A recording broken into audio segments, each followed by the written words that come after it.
Goodness Samuel spends the day at home. All she does is perform some domestic chores, from sweeping the compound to helping her sister fry potato chips to eke a living. Goodness wants to be a surgeon in future, but that seems to be a long shot for now. She hasn't been to school for 3 years. The 10-year-old dropped out of primary 3 because her family couldn't afford school fees.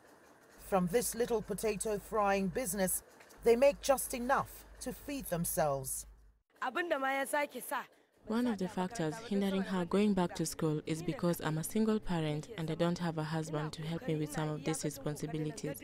But I'm still struggling to see that she goes back to school because I'm worried for the fact that her friends are in school and she's at home during school hours. The UN says there are 8 million children like Goodness in Nigeria alone. 60% of them are girls. A significant number of them are out of school due to extreme poverty and insurgency that has made education a prime target. The most affected part of Nigeria being the northeast, where 9-year-old Boko Haram insurgency has blighted the future of millions of school-going children. Boko Haram loosely translates, formal education is forbidden. The insurgents shut down more than half of schools in the northeast, murdered more than 1,000 teachers, and forced children into camps where they struggle to access quality education. And the few lucky ones learn under constant fear of Boko Haram attacks. There are millions of young girls like Goodness who should be in school, but they're stuck at home doing house chores. A huge lot end up being married off in their teenage years, and that compounds the problem here in Nigeria, where an estimated 8 million school-age children either can't afford school or do not have access to any. Education gets a tiny fraction of the budget allocation in Nigeria.